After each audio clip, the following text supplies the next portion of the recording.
સમાચારની શરૂઆત મહત્વપૂર્ણ સમાચારથી તો સુરતમાં નકલી નોટ મામલે સૌથી મોટા સમાચાર મળી રહ્યા છે।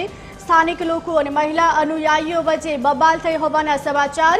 સત્યમ યોગ ફાઉન્ડેશનના ભક્તોએ દાદાગીરી કરી છે। મહિલા અનુયાયીઓએ સ્થાનિક લોકો સાથે અભદ્ર વર્તન કર્યું હોવાની માહિતી મળી રહી છે। મહિલા અનુયાયીઓ દાદાગીરી કરતા સ્થાનિકોમાં ભારે રોષ વ્યાપી ગયો છે। મહિલા અનુયાયીઓ દ્વારા જો કે દાદાગીરી કરવામાં આવી છે। સુરતમાં નકલી નોટ મામલે સૌથી મોટા સમાચાર મળી રહ્યા છે। સ્થાનિક લોકો અને મહિલા અનુયાયીઓ વચ્ચે બબાલ થઈ હોવાના સમાચાર। સત્યમ યોગ ફાઉન્ડેશનના ભક્તોએ દાદાગીરી કરી હોવાની માહિતી। મહિલા અનુયાયીઓએ સ્થાનિક લોકો સાથે અભદ્ર વર્તન કર્યું છે, ત્યારે મહિલા અનુયાયીઓએ દાદાગીરી કરતા સ્થાનિકોમાં ભારે રોષ વ્યાપી ગયો છે। સુરતમાં નકલી નોટ કૌભાંડનો જે સમગ્ર મામલો સામે આવ્યો હતો, નકલી નોટ કૌભાંડને લઈને વધુ એક મહત્વપૂર્ણ સમાચાર। સ્થાનિક લોકો અને મહિલા અનુયાયીઓ વચ્ચે ઘર્ષણ થયું છે।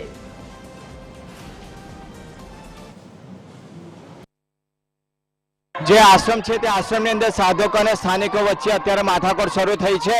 જે લોકો છે તે અહીંયા આવ્યા છે, શું કેવું છે?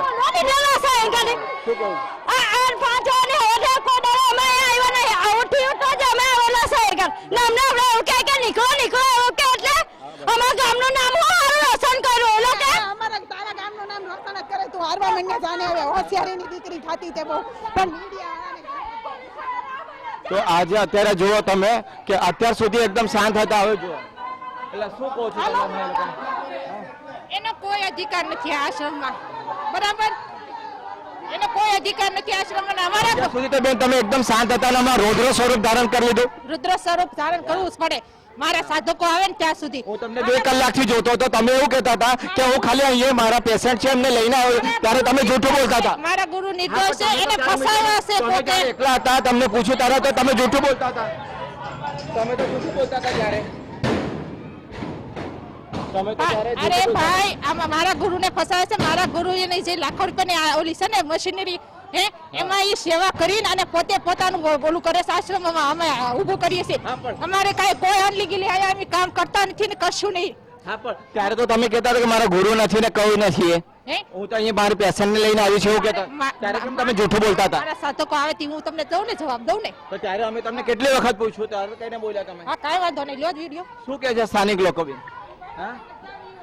આ જુઓ અત્યારે તમે આ સાધકો કેટલી દાદાગીરીઓ કરે છે અને જેટલા પણ સ્થાનિક લોકો છે એમની સાથે એ લોકો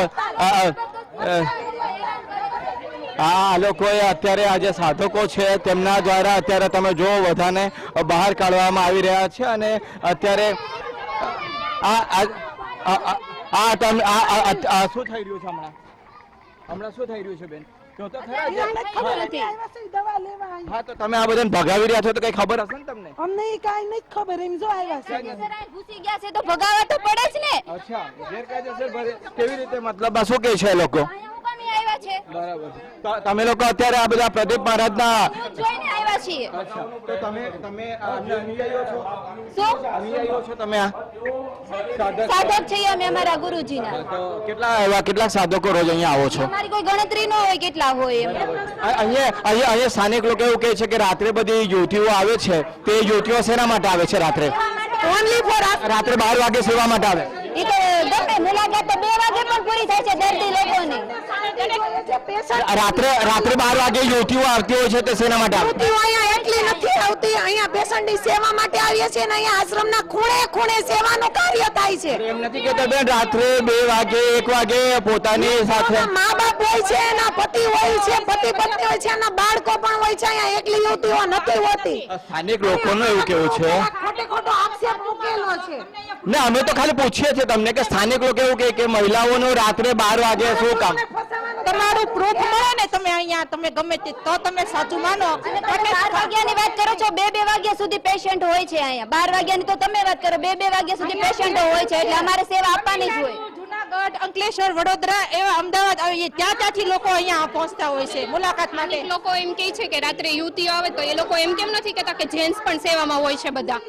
એ લોકો એમ કહે છે કે યુવતીઓ જ માત્ર, અને આ ભેદ ક્યાંથી આવ્યો છે યુવતીઓ અને નાનો અત્યારે આ જે દાદાગીરી છે તે સાધકો કરી ગયા છે, અનુયાયીઓ જે છે તે કરી રહ્યા છે ને અત્યારે દાદાગીરી કરીને બધાને જે સ્થાનિક લોકો છે તેમને પણ અહીંથી કાઢવાનો પ્રયાસ તેમના કરવામાં આવ્યો છે અને જે રીતે અત્યારે તેઓ દાદાગીરી કરી રહ્યા છે અને થોડા સમય સુધી ખૂબ શાંત હતા અને હવે એકાએક જ પોતે અમારા ગુરુ સાથે જે પ્રકારનું વર્તન થઈ રહ્યું છે ખોટું છે, આ પ્રકારની બધી વાતો છે તે અત્યારે એમણે શરૂ થઈ ગઈ છે. એ લોકો રાહ જોતા હતા કે એ લોકો થોડી વધારે સંખ્યામાં એકત્રિત થાય અને ત્યાર પછી તેમની વાત જે છે બધા સમક્ષ મૂકે, પરંતુ શરૂઆતના તબક્કામાં જ્યારે પૂછવામાં આવ્યું હતું ત્યારે એમણે વધારે કોઈ સ્પષ્ટતા નહોતી કરી, પરંતુ અત્યારે તેમનું એવું કહેવું છે કે ગેરકાયદેસર રીતે આજે સ્થાનિક લોકો છે તે આશ્રમમાં પ્રવેશી ગયા છે અને જે દાદાગીરી કરી છે સ્થાનિક લોકોને રીતસરના અહીંથી ભગાવી દેવામાં આવ્યા છે અને જોરથી અત્યારે દરવાજો પણ આપણી સમક્ષ બંધ કરી દીધું છે અને મીડિયાવાળા સાથે પણ અત્યારે તેઓ ગેરવર્તન કરતા દેખાઈ રહ્યા છે. કેમેરામેન જયેશ મિસ્ત્રી સાથે દેવેન ચિત્તે, TV13 સુરત. સુરત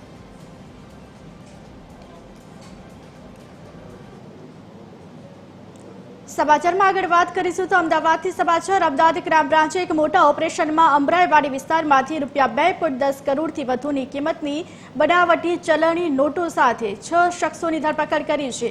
આ તમામ નોટો ₹500 દરની છે. સુરતમાં નકલી નોટો બની હતી અને અમદાવાદમાં હેરફેર માટે આવી હતી. હાલ પોલીસે તમામની ધરપકડ કરી છે. બનાવટી ચલણી નોટો મામલે વધુ તપાસ હાથ ધરી છે. પોલીસ તપાસમાં સામે આવ્યું છે કે યોગ ફાઉન્ડેશનના પ્રદીપ ગુરુજીના આશ્રમની ગાડીમાંથી નકલી નોટો મળી છે. સુરત જિલ્લાના કામરેજ તાલુકાના ધોરણ પારડી ગામ ખાતે આવેલા શ્રી સત્ય યોગ ફાઉન્ડેશનના આશ્રમમાં નકલી નોટ છપાતી હતી. અમદાવાદ ક્રાઇમ બ્રાન્ચે શ્રી સત્ય યોગ ફાઉન્ડેશન સંસ્થામાં છાપો માર્યો. છાપો મારી અનેક દસ્તાવેજો કબજે કર્યા છે. નકલી ચલણી નોટ છાપવામાં ઉપયોગમાં લેવાતા સાધનો પણ કબજે કરવામાં આવ્યા છે. નકલી નોટનું જે સમગ્ર કૌભાંડ સામે આવ્યું હતું ત્યારે નકલી ચલણી નોટ કેસમાં વધુ એક મહત્વપૂર્ણ સમાચાર. સત્યમ યોગ ફાઉન્ડેશનની ગાડીમાં નકલીનો વેપલો, પ્રદીપ ગુરુજીની ગાડીમાં ચલણી નોટની હેરાફેરી થતી હોવાનો પર્દાફાશ થયો છે. સત્યમ યોગ ફાઉન્ડેશનના પ્રદીપ ગુરુની ધરપકડ કરવામાં આવી હોવાના પણ સમાચાર. વધુ વિગત સાથે અમારા સંવાદદાતા ભાવેશ રાજપૂત ફોન લાઈનથી જોડાઈ ગયા છે. જે ભાવેશ, જે નકલી નોટ કૌભાંડ હતું તેને લઈને વધુ એક મહત્વપૂર્ણ સમાચાર સામે આવ્યા, શું છે વધુ વિગત? વાત કરવામાં આવે તો અમદાવાદ ક્રાઇમ બ્રાન્ચ દ્વારા જે પ્રકારે અમરાઈવાડી વિસ્તારમાંથી નકલી ચલણી નોટોના જથ્થા સાથે એક ગાડીમાં કુલ 6 વ્યક્તિઓની ધરપકડ કરી હતી અને તેમાં તપાસ કરતા મુકેશ ઠુમ્મર, અશોક માવાણી, રમેશ ભાલાલ અને દિવ્યેશ રાણા, પ્રદીપ જોટંગિયા અને સાથોસાથ મહિલા આરોપી અને એક ભરત કાકડિયા એમ કુલ અત્યારે 7 આરોપીઓની ધરપકડ કરી લેવામાં આવી છે.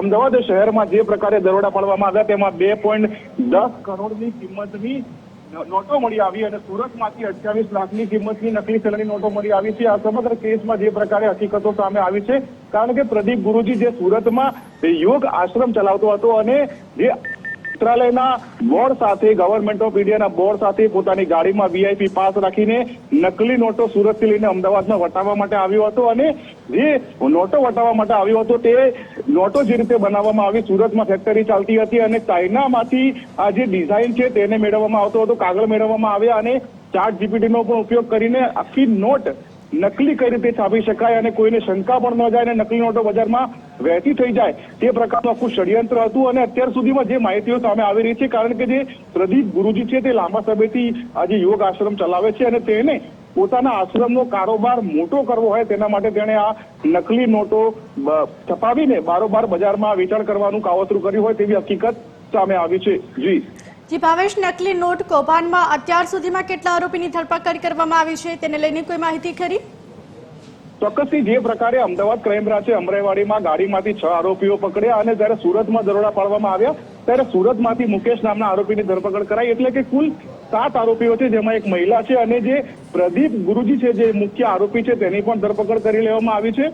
વાત કરવામાં આવે તો જે પ્રકારે આખું આશ્રમના ઓજા હેઠળ જે આખું નેટવર્ક ચાલતું હતું, કારણ કે જયારે નકલી નોટો સુરતમાં છાપવામાં આવી અને છાપ્યા બાદ તેને અમદાવાદ ખાતે લાવવામાં આવી, એટલે ચોક્કસથી આ નોટોને લેવા માટે કોઈને કોઈ વ્યક્તિ આવનાર હોય, કદાચ તો કોઈને આપવા જવાના હોય તેવી માહિતી પણ છે. હવે થોડી જ વારમાં અમદાવાદ ક્રાઇમ બ્રાન્ચ આ તમામ બાબતોને લઈને ખુલાસા કરશે કે આ આરોપીઓ નોટ અમદાવાદમાં કોને આપવાના હતા, કયા વિસ્તારમાં આપવાના હતા અગાઉ આપી ચૂક્યા છે કે કેમ અને કઈ કઈ વસ્તુઓનો ઉપયોગ કરીને નકલી નોટો છાપી છે અને નકલી નોટો છાપવા માટેના જે પેપર છે તે જે ચાઇનાથી આવ્યા હતા તેને લઈને પણ તપાસ શરૂ કરવામાં આવી છે, કારણ કે જે અલીબાબા નામની જે વેબસાઇટ છે તેના થકી ચાઇનીઝ વ્યક્તિનો સંપર્ક કર્યો હતો અને તેની પાસેથી આ નોટો મંગાવી હતી.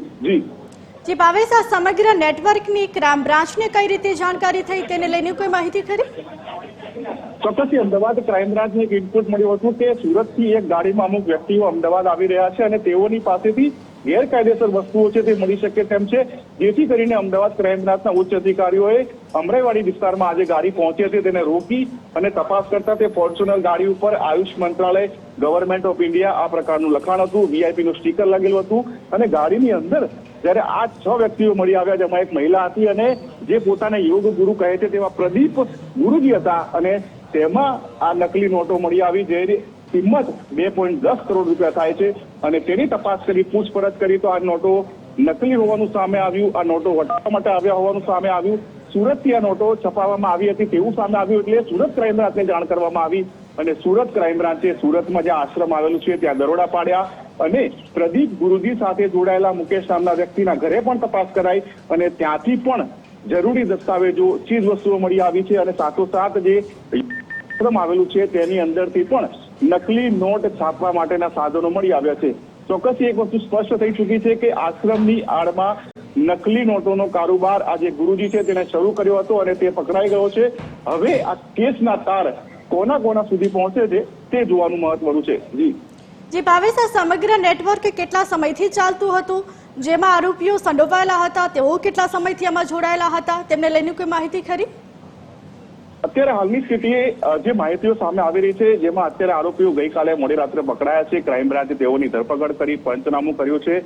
હવે તેમને જ્યારે કોર્ટમાં રજૂ કરવામાં આવશે ત્યારે રજૂ કરવા સમયે જે રિમાન્ડ માંગવામાં આવશે તે રિમાન્ડના મુદ્દાઓમાં જે તમામ સવાલો છે જે આપણે પૂછ્યા છે તમામ સવાલોના જવાબ મળશે. અત્યારે પ્રાથમિક જે વિગતો મળી રહી છે એટલી છે કે સુરતમાં નોટો છપાતી હતી, અમદાવાદમાં વટાવવા માટે આવ્યા હતા, હવે અગાઉ વટાવી ચૂક્યા છે કે કેમ તેને લઈને પણ સવાલો છે. જે ચાઇનીઝ વ્યક્તિ છે કે જે પેપર પ્રોવાઈડ કરતો હતો તે કોણ છે અને નોટો છાપવામાં કોનો રોલ હતો, કોનો શું રોલ હતો, તે તમામ બાબતોના જે જવાબ છે તે અમને કોઈ વારમાં જ્યારે ક્રાઇમ બ્રાન્ચ દ્વારા પ્રેસ કોન્ફરન્સ કરાશે ત્યારે મળશે. જી ભાવેશ, સમગ્ર માહિતી આપવા બદલ આપનો આભાર. ત્યારે નકલી નોટ કૌભાંડમાં અનેક ચોંકાવનારા ખુલાસા થઈ રહ્યા છે, ત્યારે વધુ એક મહત્વપૂર્ણ સમાચાર, આરોપીની ધરપકડ કરવામાં આવી છે. જોકે ગાડીમાં નકલી ચલણી નોટોની હેરાફેરી થતી હતી. સત્યમયોગ ફાઉન્ડેશનના પ્રદીપ ગુરુની ધરપકડ કરવામાં આવી છે. સત્યમયોગ ફાઉન્ડેશનના અન્ય લોકોની પણ ધરપકડ કરવામાં આવી હોવાના સમાચાર મળી રહ્યા છે. નકલી ચલણી નોટનું જે સમગ્ર કૌભાંડ સામે આવ્યું છે, આ સમગ્ર કૌભાંડમાં એક બાદ એક અનેક ચોંકાવનારા ખુલાસા થઈ રહ્યા છે. ત્યારે જો કે હવે ગાડીમાં નકલી ચલણી નોટની હેરાફેરીનો પર્દાફાશ થયો છે. આરોપીઓની ધરપકડ કરવામાં આવી છે.